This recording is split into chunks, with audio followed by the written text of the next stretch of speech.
امیر اہل سنت کی بارگاہ میں یہ سوال ہے کہ جیسے یہ جانور اس کی آنکھیں سیاہ ہیں اور اس کا پیٹ بھی سیاہی مائل ہے، سیاہ ہے اس کا پیٹ، اور اس کے پاؤں بھی سیاہی مائل ہے، ایسے جانور کی کوئی فضیلت ہے؟ آخری الفاظ نہیں سنے. ایسے جانور کی کوئی فضیلت ہے؟ یعنی اچھا آنکھیں فضیلت، بکرے کے دمبے صرف مینڈے کے لیے مخصوص ہے. یعنی وہ جو فرمایا نا کہ نبی جی. پاک صلی اللہ علیہ وسلم نے اس طرح کا جانور ذبح کیا تھا تو وہ مینڈے کے لیے تھا.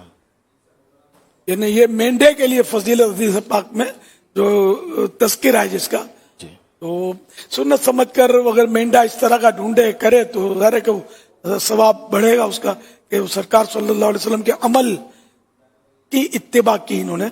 البتہ یہ کہ یہ بڑے جانور کے تعلق سے اس حدیث سے تو مطلب استدلال نہیں ہوگا، کہ اس سے دلیل نہیں لی جائے گی. لیکن جو جانور آپ دکھا رہے ہیں ہے جاندار شاندار، اچھی نیت سے کرے گا تو یہ ثواب کا حقدار ہوگا.